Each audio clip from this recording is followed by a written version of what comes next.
সত্য এটাই, আমরা কেউ ছিলাম না, আবার অচিরে আসবে, আমরা এইখানে কেউ থাকবো না। আমরা একদিন কিন্তু জমিনে ছিলাম না, আজকে যদিও আসি ভালো মতে মনোযোগ দিয়া, আমরা যদিও আজকে আসি জমিনে, কিন্তু একদিন ছিল আমরা ছিলাম না। আল্লাহ তাআলা ইনসানে তিনুম মিনাদ দাহরি লাম ইয়াকুন শাইআম মাযকুরা।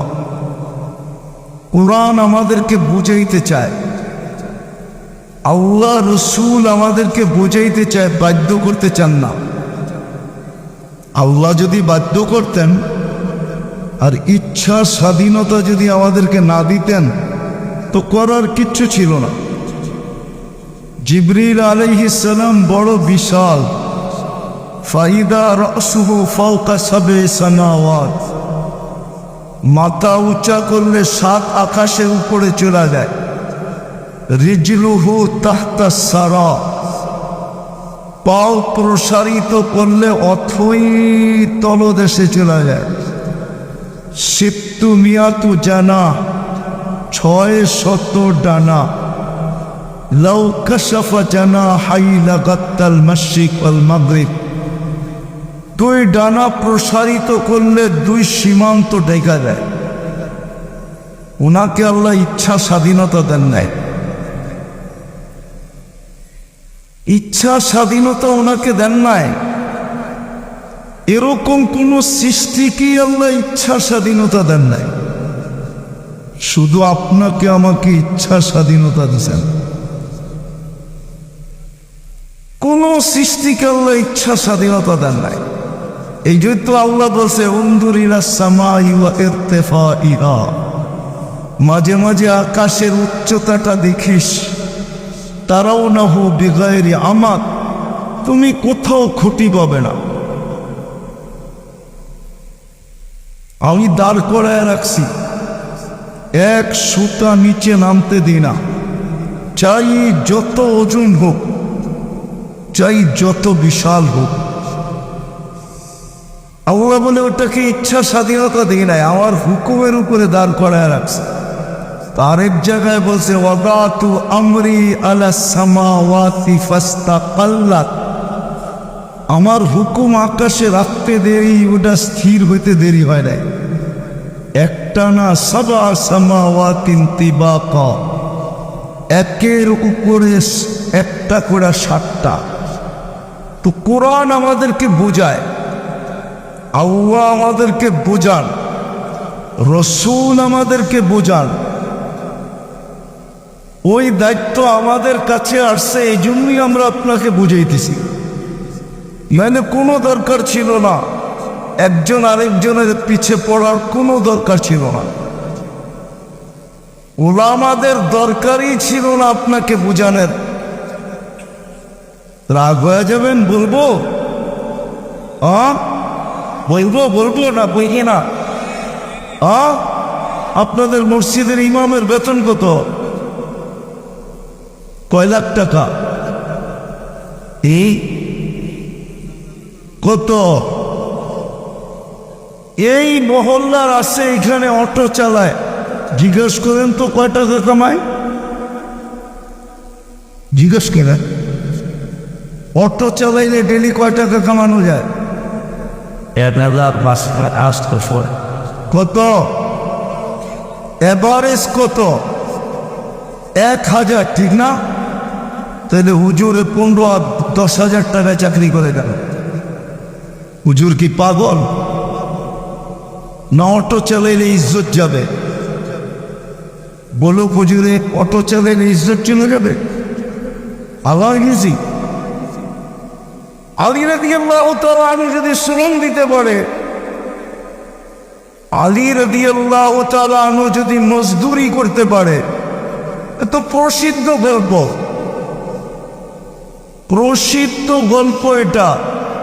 ফাজাইলে আমলে আছে, হাকায়াতুস সাহাবার ভিতরে। ইহুদিন বাগানে যায় বলছে মজদুর রাখবা, বলছে রাখবো, শর্ত হইল 1 বালতি 1 খেজুর। 1 বালতি পানি উঠায় দিবা কুয়ার থেকে, তোমাকে 1টা খেজুর দিব। ইহুদি ভাবছে আজকে আলীকে বাটে পাইছি। বাট বোঝেন? আরে ঢাকায় শব্দ বোঝেন নাকি? আজকে তোমাকে বাটে পাইছি, খাটায় আমার মুখ। কিন্তু ওর কি জানা ছিল সামনে কি ঘটতে চলছে? তো বলছে তুই খেজুর গণ, আমি বালতি গনি। আধা ঘন্টা উঠানোর পরে জিজ্ঞেস করছে বালতি কটা হলো, খেজুর কটা হলো রে? মালা কাফাইয়া, আমার 2 হাত বেড়া গেছে। কয় নিয়ে আয়। তো নিয়ে আসছে যে হাত 2 হাত বেড়া গেছে। তো নিয়া বলতেছে আদা ইয়াকফিনি আনি রাসূলিল্লাহ ইয়াউম, আল্লাহর রসুলের পরিবারের জন্য আজকে এতটুকুই যথেষ্ট। ইহুদি জিজ্ঞেস করছে অর্থ? আর পানি উঠাবো না। বলছে আজকে যদি পানি না উঠাইতে পারি তাহলে 1 মাস পরে আমার বাড়ি আসবে, সিরিয়াল আসবে। এই বেলা তো আমি মজদুরও পাবো না। ভাবছিলাম তোকে ফাঁসাবো, এখন দেখি উল্টা তুমি আমারে ফাঁসায় দিতেছ। বলছে তুমি তো দিন ঠিকা নেও না আমাকে। তুমি বলছো 1 বালতি 1 খেজুর, আমি ওই হিসাবে যত খেজুর দরকার অত বালতি উঠেছি। এখন ইহুদি বাটে পড়ছে কি কি? এখন ইহুদি বলতেছে লাকা নিকুল্লি দালবিন কাদা, 2 হাতে যতটি আছে প্রত্যেক বালতির বদলে এতটি খেজুর দিন। আলী রাদিয়াল্লাহু তাআলা আনহু উল্টা বলতেছে লাউ আতাইতানি লিকুল্লি দালবিন দালবা, যদি প্রত্যেক বালতির বদলে প্রত্যেক বালতি 1 বালতি খেজুর দেশ, তারপরে বালতি হাতে উঠবে না। মুসলমান প্রয়োজনের বেশি খাটে না, পয়লা দে হাঁটা। তো উনি যদি মজদুরি করতে পারে, হুজুর করলে অসুবিধা কি? কেন পড়ে আছে? কেন পড়ে আছে আপনার মসজিদে? এই অজয় পাড়াগায় মসজিদে কেন পড়ে আছে? এর চেয়ে অটো চালাইলে তো ভালো, 20, 25, 30 হাজার কামাবে। নিজের নামাজ নিজে পড়ে নিবে, রাত্রে ওইটা আল্লাহ আল্লাহ করবে, ঠিক না? হ্যাঁ, কিন্তু বুঝাবে কে? এই জন্যই দায়িত্ব কাঁধে বিদায় বুঝানোর জন্য পড়া আছে এখানে। নাইলে এই হুজুর ময়মনসিংহতে এসে মাদ্রাসা করবে কেন? মনে হয় দামদা, ঠিক না? না, দামদা মনে হয়, ঠিক না? হ্যাঁ, ব্যবসা মনে হয়, ঠিক না? হ্যাঁ, হুজুর কেন মাদ্রাসা করবে এখানে? যাক, এটা অন্য আলোচ্য বিষয় চলে যাবে। আল্লাহ আমাদেরকে বুঝাইতে চান, বাধ্য করতে চান না। এই বিশাল বিশাল সৃষ্টিকে আল্লাহ বাধ্য করছেন। আপনি আর আমি তার তুলনায় কিছুই না। আল্লাহ বলে মানুষ তোকে আমি বাধ্য করব না, ইচ্ছা স্বাধীনতা দিলাম। বিদায় আল্লাহ আমাদেরকে বুঝাইতে চাইতেছেন। এই জন্য আমার কথা শুরুটা ছিল আমরা ছিলাম না, আছি, অচিরেই থাকবো না। চলে যাব, চলে যাব, এখান থেকে চলে যাব। এখানে কেউ থাকে নাই, কেউ থাকবে না। সত্য এটাই। যদি কেউ দুনিয়াতে চিরদিন থাকতেন তাহলে একজন থাকতেন। কবি বলে লাউ কানাতিদ দুনিয়া মুখাল্লাদা, দুনিয়া যদি চিরদিন কারো জন্য হতো, মা মাতা মুহাম্মদ, মুহাম্মদুর রাসূলুল্লাহ সাল্লাল্লাহু আলাইহি ওয়াসাল্লাম দুনিয়ার থেকে যেতেন না। কেননা সমগ্র জগৎ অস্তিত্ব লাভ করছে ওনার কারণে। আপনার আমার সৃষ্টি ওনার কারণে। আদম আলাইহিস সালাম জিজ্ঞাসা করছিলেন মান হুয়া কাতাবতু ইসমাহু মা ইসমি, উনি কে যার নামটা আপনার নামের সাথে মিলায়া লেখা রাখছেন? বলছে কোথায় দেখলে? বলে দেখি নাই কোথায়, প্রথম তো আরশই দেখছি, এখন তো জান্নাতের প্রত্যেকটা বস্তুর ভিতরে দেখতেছি এই কলেমা খচিত। কে উনি? তা আল্লাহ বলছে লাউলাহু লামা খালাকতুকা ইয়া আদম, উনি না হইলে তোমার অস্তিত্ব হতো না। আর ওনার অস্তিত্ব কবে? উনি বলতেছে আনা নাবিয়্যুন ওয়াল আদমু বাইনাল মাই ওয়াত তিন। আদমের এখনো মাটি নির্বাচিত করা হয় নাই, আনাই হয় নাই, মাটি ডালাই হয় নাই। আমার ধারণা বলে আল্লাহ বানানের মনে হয় ইচ্ছাই করেন না এখনো। আল্লাহ রসুল বলতেছে আমি এর আগের থেকে নবী হিসাবে নির্বাচিত। উনি চিরদিন থাকতেন, উনি যখন থাকেন নাই তো বড় ব্যক্তিত্ব, ওইদিকে গেলে হারায় যাব। উনি চিরদিন থাকতেন, বিদায় আমরা কেউ থাকবো না, চলে যাব।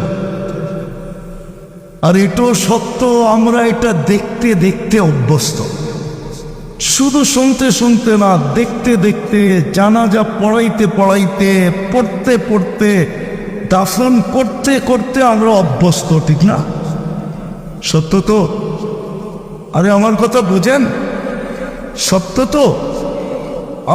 আমরা দাফন দেখতে দেখতে অভ্যস্ত, মৃত্যুর খবর শুনতে শুনতে অভ্যস্ত, জানাজা পড়তে পড়তে অভ্যস্ত, দাফন করতে করতে অভ্যস্ত, কান্দা দিতে দিতে অভ্যস্ত। চলে যেতে হবে, এটাই সত্য,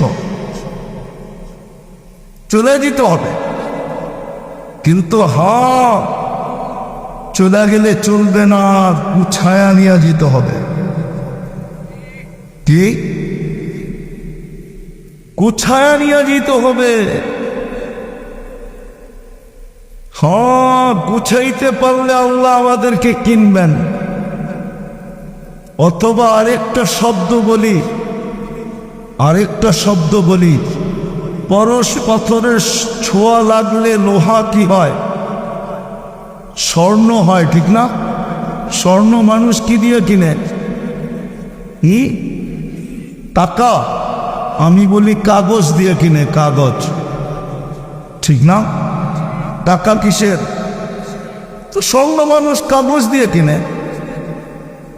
আল্লাহ বলে পরশ পাথরের ছোঁয়া লাগলে যদি লোহা সোনা হয়, আর তোমরা ওই সোনা কাগজ দিয়ে কিনো, আর তুমি যদি গোছায়াত নিজেকে সোনা বানাইতে পারো, তাহলে আমি আল্লাহ তোমাকে কিনবো, কিন্তু কাগজ দিয়া না, জান্নাত দিয়া কিনবো। জান্নাত চিনেন? গুগলে জান্নাত নাই? সার্চ দিয়ে দেখো না, পাবা। আরে পাবা, আরে না কয়, আমি ঠিকানা দিতেছি, পাবা। গুগলে সার্চ দাও, দেখাবে ভৈরব হাইওয়েতে একটা দেখাবে জান্নাত হোটেল। আবার চিটাগাংয়ের দিকে গেলে দেখবা যে একটা জান্নাত হোটেল লেখা আছে। আর না হলে কারো বাড়ির প্রসিদ্ধ বাড়ি যদি হয়, জান্নাত ভিলা লেখা আছে। এরকম অনেকগুলো গুগলে পাবা, কিন্তু আসল জান্নাত পাবা না। কেন? আসল জান্নাতে তো চর্চাই নাই। হুজুররা তো রাগ হয়ে যাবে, আসল জান্নাতের আমাদের সমাজে চর্চা নাই। যদি আসল জান্নাতের চর্চা হইতো, তাহলে আমি বিশ্বাস করি আমার যুবকরা মাদকে আসক্ত হতো না, জান্নাতে আসক্ত হতো। আমার নারীরা, মা বোনরা দুনিয়ার বস্তুতে আসক্ত হতো না। সারাদিন অনলাইনে ঘরের খুঁটিনাটি জিনিস দেখতো না, অনলাইনে মার্কেটিং করতো না, অনলাইনে আসক্ত হতো না।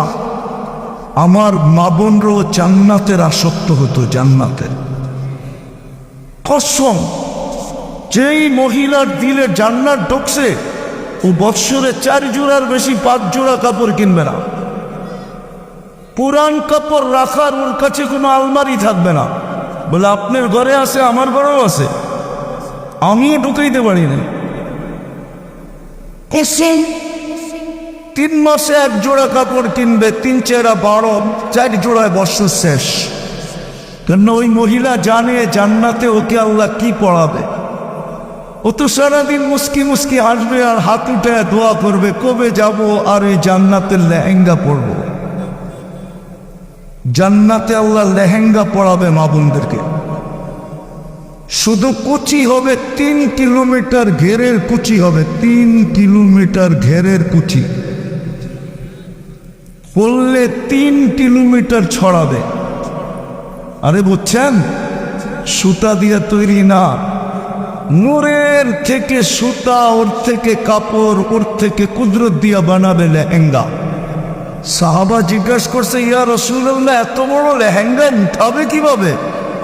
তা আল্লাহর রাসূল হাসতেছেন আর বলতেছেন, আলোর কোনো ওয়েট নাই, নূরের কোনো ওয়েট আছে নাকি? নূরের গতি আছে কিন্তু কোনো ওয়েট ওজন নাই। আবার এই আলো না কিন্তু নূর, আলোর ভিতরে হিট আছে, গরম ধরে, লাইটে ধরেন গরম লাগবে, নূরে কোনো গরম নাই। নূর দিয়ে লেহেঙ্গা বানাবে। এই লেহেঙ্গার সব যার দিলের ভিতরে ঢুকছে, ও দুনিয়ার কাপড় দেখা খুশি হবে তো হবে কি করে? ও বলবে, তোর এটা লেহেঙ্গার আশায় আছি। ও তো লেহেঙ্গার জন্য দেওয়ানো হয়ে যাবে। পুরুষ তাও ডেলি 70 বার লেহেঙ্গা চেঞ্জ করবে। কয়বার? 70টা ডেলি আল্লাহ পাঠাবে বানায়, 70 ডিজাইনের, 70 কালারের, নূরের কালার। পুরুষ ডেলি 70 বার কাপড় চেঞ্জ করবে। কোন দর্জি বানাবে না যুবক, আল্লাহ কুদরত দিয়ে বানায় পাঠাবে। যেমন তোমাকে 1 ফোঁটা পানির থেকে কুদরত দিয়ে বানাইছেন, আজকে অনেকে তোমার দিকে তাকায় তাকায় মুস্কি মুস্কি হাসে, ঠিক না? কেউ আবার চায় তুমি লেখা দাও I.U, মনে হয় বোঝে নাই না, কোত্থেকে বুঝবো, ফিডার খায়, কোত্থেকে বুঝবো, ঠিক না? আবার অনেকে চায় 14 তারিখে তুমি ফুলও দাও, ঠিক না? আবার হোটেলে নিয়েও খাওয়াও, ঠিক না? আবার পার্সেলও দাও, ঠিক না? যে 1 ফোঁটা পানির থেকে তোমাকে এরকম যৌবন বানাইছে, যুবক বানাইছে, ওই আল্লাহ কুদরত দিয়া কাপড় বানাবে। ওই জান্নাত দিয়া কিনবে, হয় জান্নাত দিয়া কিনবে, যেখানে মজা আর মজা, ফুর্তি আর ফুর্তি, স্বাদ আর স্বাদ। জান্নাতে ঢুকার পরে জান্নাতি ভাববে, হায় এত মজার জায়গা আল্লাহ দিল, যদি মৌতে পড়লো তাইলেই তো শেষ, ঠিক না? কি সাথে সাথে ঘোষণাপত্র আসবে, গ্যারান্টি পত্র আসবে, আনতাহিয়াউ ফালা তামুতু আবাদা, চিরদিন থাকবে, মৌত কোনোদিন আসবে না। খুশি আরো বেড়ে যাবে। আবার ভাববে, জীবন তো পাইলাম, যদি বুড়া হয়ে গেলাম তাইলেই তো শেষ। দ্বিতীয় গ্যারান্টি পত্র সাথে সাথে আসবে, আনতা শিব্বু ফালা তাহরামু আবাদা, চিরদিন যুবক থাকবে, বৃদ্ধ কোনোদিন হবে না। ফুর্তি আরো বেড়ে যাবে। তারপরে তৃতীয় চিন্তা মাথায় আসবে, জীবন পাইলাম, যৌবন পাইলাম, যদি অসুস্থ হয়ে যায় তাইলেই তো মজা শেষ। তৃতীয় গ্যারান্টি পত্র আসবে, আনতা সিহু ফালা তাহরামু আবাদা, চিরদিন সুস্থ থাকবে, অসুস্থ কোনোদিন হবে না। মজা আরো বেড়ে যাবে। আবার চিন্তা আসবে, জীবন আছে, যৌবন আছে, সুস্থতা আছে, কিন্তু নেয়ামত খাইতে খাইতে যদি কমে গেল, রাজার গোলাও তো একদিন শুনছি শেষ হয়ে যায়, এই নেয়ামত যদি শেষ হয়ে গেল তাইলে কি হবে? তো চতুর্থ ফাইনাল পত্র আসবে, গ্যারান্টি পত্র, আনতানামু ফালা তাইআসু আবাদা, চিরদিন নেয়ামত পারবে, কোনোদিন কমবে না। 4টার দ্বীপ দেওয়ার পরে হয় ফুর্তি বেড়া যাবে এত, তারপরে আল্লাহ বলবে আরো 3টা বাকি আছে, বলছে আল্লাহ সেটা কি? দুনিয়াতে আমি চাইলেই হইতো, তুই চাইলে হইতো না। আজকে কে চাইলে হয়? আরে বলেন না।